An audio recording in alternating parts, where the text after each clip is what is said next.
Да, се враќаме во емисијата и сега одиме со едно директно вклучување во хотелот Хилтон во Скопје. Таму е колешката Душица Мрѓа. Душица, дали почна или може би трае се уште состанокот СДСМ ДОИ во однос на претседателскиот кандидат?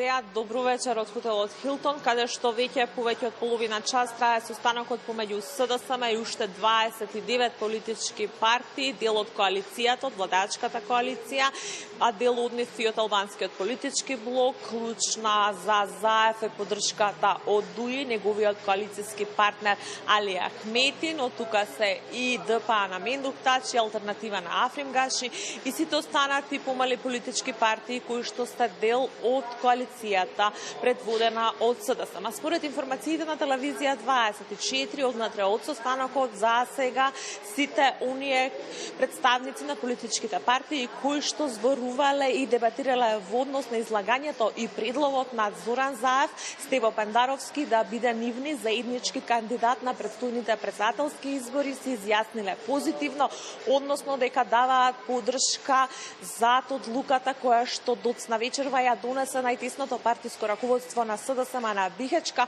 Пендаровски да биде нивниот фаворит со кој што ќе се обидат да ги освојат изборите на 21 април, првиот изборен круг, а потоа и на 5 мај. Сепак поддршката од коалицијските партнери на СДСМ и на Зоран Заев нема да биде единствената за Стево Пендаровски да стане и официјален кандидат. Тој ќе треба да ја добие и поддршката од представниците на СДСМ на Конгресот кој што е закажан за внедела.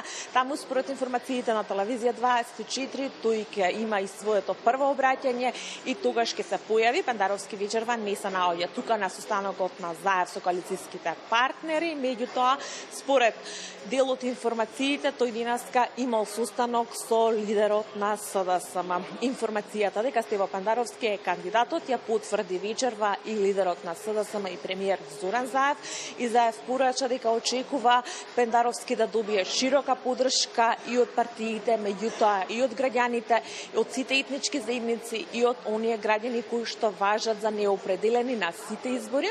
Во однос на останатите кандидати, министерската тројка, Заев порача дека тие дале поддршка за Пендаровски и дека тие остануваат на своите министерски позиции за, како што рече, да ги завршат реформите кои што ги почнале, бидејќи, како што кажа, земјава има уште многу да се работи за евроинтеграциите.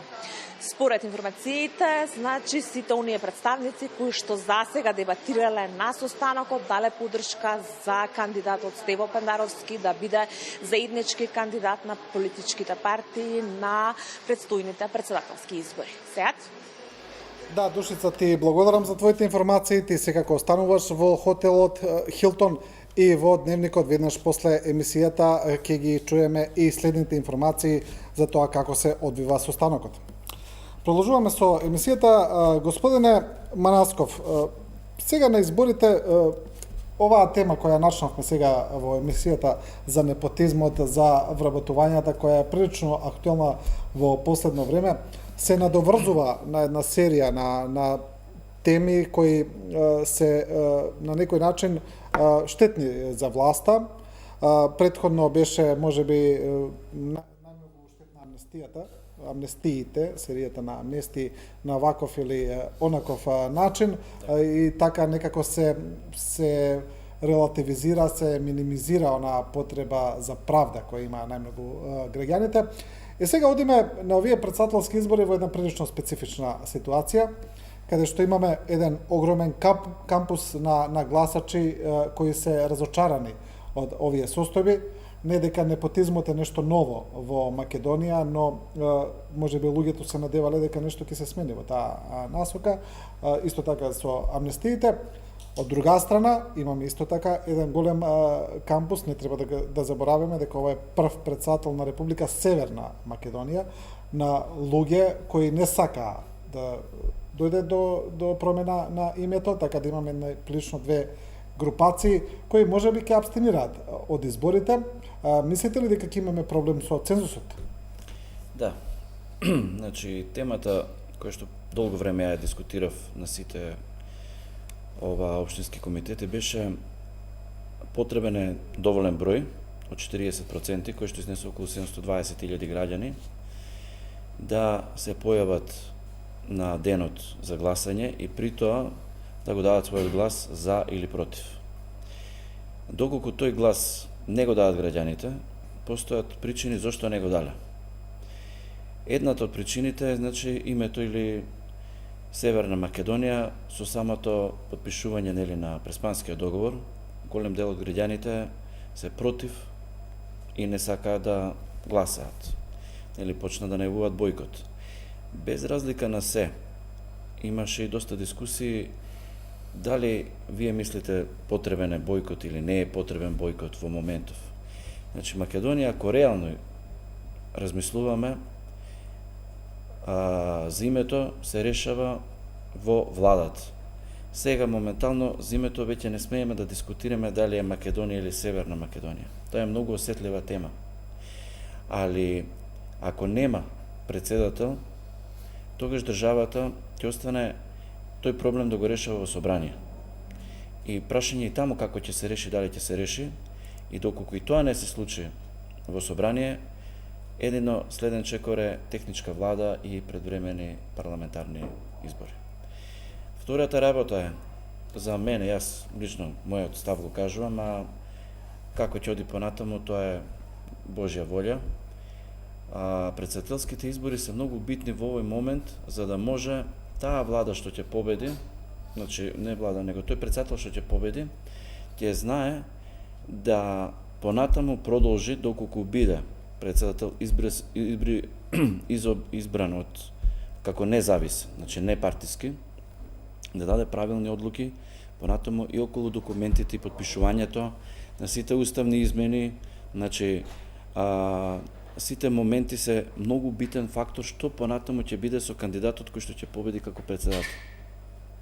Тој председател веќе во негови раце се дотетализирање на сите останати документи, што да бидат и како да бидат измени уставни и се што е во врска со промените. Така да лично сметам, моје мислење значи дека потребно е на председателските избори да се излезе и да се оствари потребен број на гласови, па да се оди напред со државата. Да. Добро, во овие моменти ми јавуваат од режијата, прилично е динамично во овие моменти. Почнува пресконференција во хотелот Хилтон, каде се обраќа премиерот Заев, се вклучуваме директно. Очигледно дека го чекаме почетокот на пресот, веројатно се подготвуваат новинарите. Гледаме дека премиерот е и со председателот на ДОИ, Али Ахмети, и мислам дека пораката е јасна дека тука ќе се соопшти заедничкиот кандидат.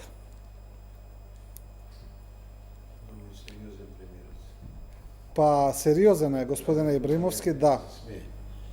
Да. Ако може да се примети.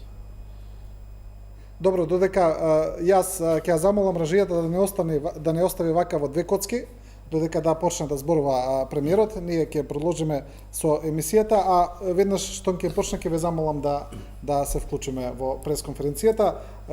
Господине Петровски, мислите ли дека ќе има проблем со цензусот ради сите овие работи кои ги наведовме или со прилично ниска излезност на изборите? Јас не би сакал да нема цензус. Да, се извинувам. Ќе продолжиме со истова прашање. Одиме со пресот. Иако не знам што се чека, веројатно дека и таму... Еве, почнувам. Во ред.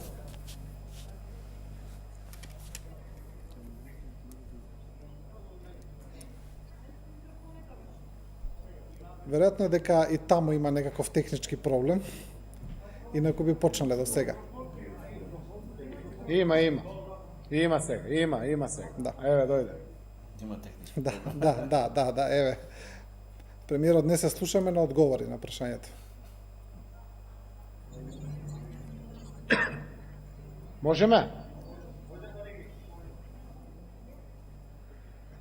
Почитувани граѓани, се обединивме, повтор, сите, македонци, Албанци, Срби, Турци, Власи, Роми, Бошњаци и сите други. За прв пат во македонската историја различните застануваат зад еден кандидат. Застануваме сите позади Стево Пендаровски. Надпартиски, европски, граѓански. Пријател и председател на сите и за сите граѓани на Република Северна Македонија. Стево е човек кој одамна донесе одлука да влече напред, не назад. Ги избра граѓаните. Изразувам голема благодарност за големината на другите наши кандидати фаворити. Радмила Шекеринска, Никола Димитров, Оливер Спасовски и другите кандидати. Големи луѓе, локомотиви на владата, кои одлучија да одработат во владата за реформите, за граѓаните. Одлучија да дадат предност на надпартискиот кандидат Стево Пендаровски. Почитувани граѓани, да живее нашето заедништво, да живее нашето заедничко општество, да живее Северна Македонија со својот иден председател Стево Пендаровски. Председател кој што ќе биде председател на сите граѓани подеднакво во нашата земја, Република Северна Македонија. Нека ни ја сосрекне.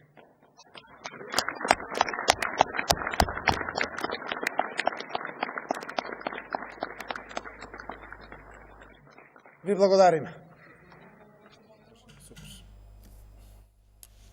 Да, тоа беше обраќањето на премиерот Заев. Ќе ги видиме подоцна и деталите. Сега да видиме само дали премиерот одговара и на некои прашања. Да, да треба да видиме. е поминат на своите органи и тела на партија. Некои од луѓето има и можност да разговарат во своите органи и тела на партија, но секако ова одлука мора да биде верификувана за да биде конечна од органите на одлучување на секој од партиите. Социјалдемократскиот сојуз во недела во 10 часот има извршен одбор, во 11 часот има централен одбор, во 12 часот има конгрес.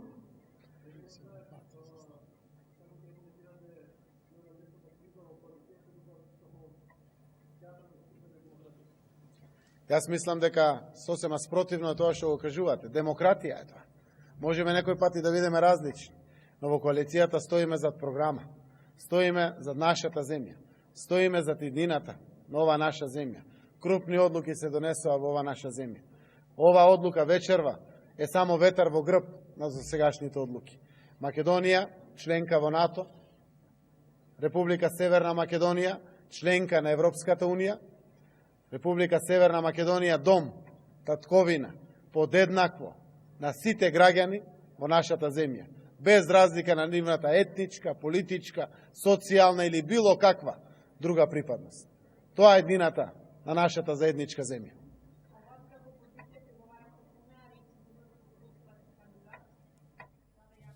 Да, тоа е пресконференцијата на премиерот Заев. Ги кажа важните информации, останува да одговара на оние вообичаени новинарски прашања. Ние продолжуваме со емисијата.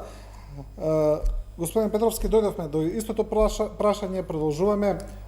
Се нагомила доста незадоволство во државата од различни групи, таргет групи, значи и оние кои претходно ја поддржуваа власта, но и од тој опозицијски кампус поради оваа прилично неспецифична ситуација која се случи со промената на името на државата. Мислите ли дека ќе има проблем со цензусот и со излезноста? Тоа дали ќе има проблем или нема да има проблем со цензусот, тоа ќе видиме, меѓутоа јас можам од мој аспект да кажам и да се обратам до граѓаните, им порачувам да си излезат на гласање и да си изберат председател и тој председател да биде независен кандидат и да се одважат, значи да се одважат, да не се разочаруваат и да знаат дека има луѓе во нашата држава кои можат да ги решаваат работите и еднаш да се направи нешто, ако смогнат такви сили, да тоа биде независен кандидат и слободно да излезат масовно да гласаат за независен. Нека биде тоа почеток на една нова состојба во иднина. Од ваквата политичка заробеност на општеството не може да ни извади брзо од било какви ситуации. Секогаш ќе има некое противење, дури на другата страна и без оглед на тоа ако мисли дека нешто е добро од другата страна, она намерно ќе опонира. Заради тоа да си задржи некој свој рейтинг и така натаму. Да, но... Ја кажам нешто во делот на ова што кажа и генералот. Сметам дека граѓаните во овој момент е многу битно да се избере председател на државата поради реформските закони, поради председател, се знае, ги верифицира сите донесени закони. Знам дека економската состојба на граѓаните не е добра. Сите се, како што рече и Манасков, дека сите поставуваат прашање, вработување, нема ова, нема тоа. Меѓутоа, сега треба да направиме разлика меѓу економската состојба и избор на председател. Значи, председателот ни е неопходно потребен. После изборот на председател можеме да бараме одговорност и од владата и председател како председател. Ако има некакви закони кои се недобри, односно има реакција од граѓаните, тогаш ќе се види квалитетот на тој председател. Дали ќе ги подпише тие закони или нема да ги подпише. Да, но господин Ибримовски, знаете што е проблемот? Еве да зборуваме за гласачите кои ве поддржале вас, тоест владеачката коалиција, кои ги поддржуваа партиите кои ветуваа промени после власта на Груевски. Еве сега ми се чини дека капак на целата ситуација се последните казни за луѓето кои фрлале бој во шарената револуција. Па видите каков абсурд е тоа што се случува во оваа држава. Луѓе кои фрлале боја, сега МВР на Оливер Спасовски им пишува казни и премиерот вели, па добро, вели, тогаш ние ги знаевме последиците од тоа што се случува. Па кој ги знаел последиците? Премиерот прв фрлаше бои на институции. Зошто он тогаш не им кажа на луѓето, видите, фрлајте боја, ама да знаете дека ќе ве казнат за ова. Тој не го кажа тогаш тоа. Тој го фрлаше боја и така како водач даде пример на масата што да прави. Моје мислење ако... Се извинам, само ова да докажам. Но ова ми е само илустрација. Илустрација на незадоволството кое се случува во генералната јавност од политиките на власта, не само непотизмот, како што кажав, а најмногу поради немањето правда. Сите сакаа гласаа за промени поради тоа што бараа правда на тоа што се случи, но не добија правда. И сега вие велите, важно е да се избере председател. Ние знаеме дека е важно. Но јас еве хипотетички како граѓанин кој е незадоволен, си велам, па што ми е гале на крајот на криштата, ништо не се случи, никој не одговара за ништо, зошто па јас сега да се грижам дали ќе добиеме председател? Затоа реков, значи тој председател ќе покаже својот квалитет, законите што ги носи собранието и владата, ако граѓаните реагираат, тој е тој што треба да стопира. Затоа реков, значи, потребен е председател. И ова што викате за шарената револуција за боите, јас тоа стварно, искрено кажано, го осудувам и баш ми е криво што се така направени некои пропусти. Се боревме за правда и знаеме како беше ова мотото, нема правда, нема мир. Ја сега ви кажам дека тука во делот на судскиот систем во Република Македонија нема се уште никакви новини. Ние уште ни се вртат во кулуари во Републичкиот совет, судски совет сега што се избрали судии. Но тука видите апсурдот е поголем. Тука казната не е само до судот. Значи комисијата МВР ги пишува казните. Не, тоа сега значи, да кажам, значи има многу работи што треба да се сменат. Во врска со ова би сакал да кажам нешто, да. Во едно општество кое ќе се намножат апсурдите и парадоксите до таа мерка да више тоа дури испаѓа многу чудно, тоаш нешто не е вред, тоаш има големи проблеми. И се ние стално спомнуваме правда, правна држава, право и така натаму. Ние немаме проблем со правна држава. Ние имаме закони, имаме прописи, имаме низа нормативно правни акти, како состојба, како организираност на општеството. Ние имаме проблем со имплементацијата на тие закони. Видите, значи, можеме ние да викнеме најголеми експерти од целиот свет и да го Имплементација спостават. има, колега, нема правда. Значи, друго ми Законот е, си тече, правдата не е навидена. друго ми е поентата. И вие ќе воспоставите еден правен систем, ќе се организирате, ќе го организирате општеството, и тоа е состојба. Кој ќе дое ред да таа состојба продуцира ефекти позитивни, тогаш имаме проблем. Значи имаме со реализацијата проблем. Па затоа се јавуваат и апсурди и парадокси. Па луѓето се викаат, како може мене за иста работа да ми биде така и така, а друг за иста работа да не биде така и така. Значи не е проблемот во состојбата, односно во организацијата на нормативно правната држава. Значи не во со реализацијата, со имплементацијата. Тоа произлегува од нешто друго. Знаете, кога ќе направите една организација, клучен фактор е незината персонализација. Односно, спој на персоналот со организацијата.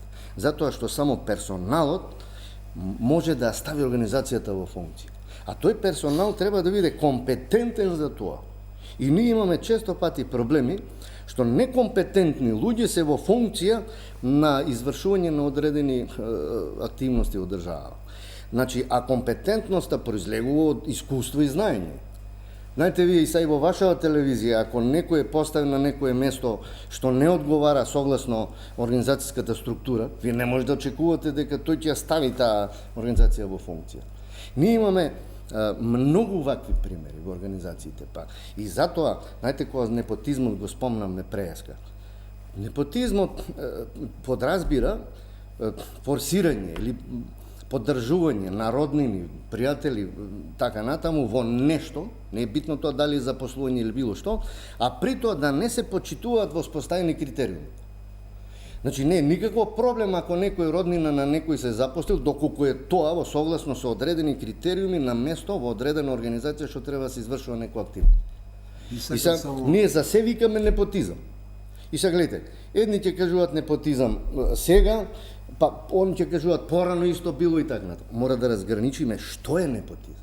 Ние имаме проблем со неадекватна персонализација на организациите на сите нивоа во општеството. Само сакам нешто да во делот на правдата што дискутиравме, ќе ви земам само еден пример. Видите, ние неќе пред неколку дена во собрание имаше гласање за одземање на имунитетот на пратеникот Драго Веленовски. Да. Замислите сега, во притвор, тоа што вика, треба да имаме еднакво општество за сите. Меѓутоа, треба да имаме еднакви можности за сите. Замислете двајца роми во толпа тепачка, што било, се во притвор 30 дена, уште се во притвор, а луѓе кои ја украдоа државата, се во домашен притвор. За општа, тоа, значи нема еднакво општество за сите. Во Шутор изади што беше скоро време. Замислете, 30 дена се во притвор луѓето уште за тепачка во толпа. Тоа ли е правда? А тие што украли државата, дома се. Добро, еве само да искористам да ве прашам, бидејќи сте пратеник, вие мислите ли дека треба да се тргне имунитетот на пратениците од притвор? Видете, Зошто да го имаат тој имунитет? Во овој случај сега имунитетот. Општо зборувам. Јас лично сметам дека Не за овој, него воопшто. прво треба да се оди кон постапка на судската постапка да тече, па после, доколку се утврди дека има направено кривично дело, тогаш да му се одземе имунитетот. А не уште не е докажана. Добро, имунитетот само за притвор важи. Да, за Дали притвор. може да оди во притвор? Па сега, ако тогаш не треба да биде пратеник тогаш. Мора некој имунитет да има пратеникот. Значи има работи кои треба, кои не треба. Меѓутоа треба јасно да излезе и обвинителството и судските органи да кажат зашто е неопходен, потребен тој притвор, поради тоа и тоа и тоа. А не, ние секогаш користиме тоа, треба притвор, поради тоа во истражна постапка не смееме да кажуваме во јавност. Пратениците мора да знаат зашто ќе гласат таму за притвор. Имаме уште една само минута, господин Манаско, ќе ве замолам за краток одговор. Само уште ова Силјановска и Пендаровски се чини дека двете партии од прилика сватија дека имаат проблем со оние гласачи кои традиционално се сметаат за неопределени, кои се центар, кои гравитираат во една и во друга партија, па не поставија строго партиски кандидати, ќе се борат за тие. Се чини дека тоа им е стратегијата. Вака, Така вие велите. Граѓаните точно знаат што прават. Нивната задача на граѓаните е на денот на гласањето да излезат и да гласаат и при тоа да победи председател кој што Македонија треба да ја води напред. А сега дали Гордана Силјановска ќе биде или Пендаровски, тоа е одлука на граѓаните со таа цел што многу е битно да не ги запоставуваме и третиот фактор независни кандидати за председател, пошто народот веќе не му е дел да бира само помеѓу партиски кандидати, туку може овој пат и ќе пресече, ќе каже сакаме надпартиски избран, само од себе излезен и така натаму. Да. Добро, Благодарам многу на прашањето. ни истече времето за емисијата, господа, ви благодарам на сите. Кратко, да, ве молам.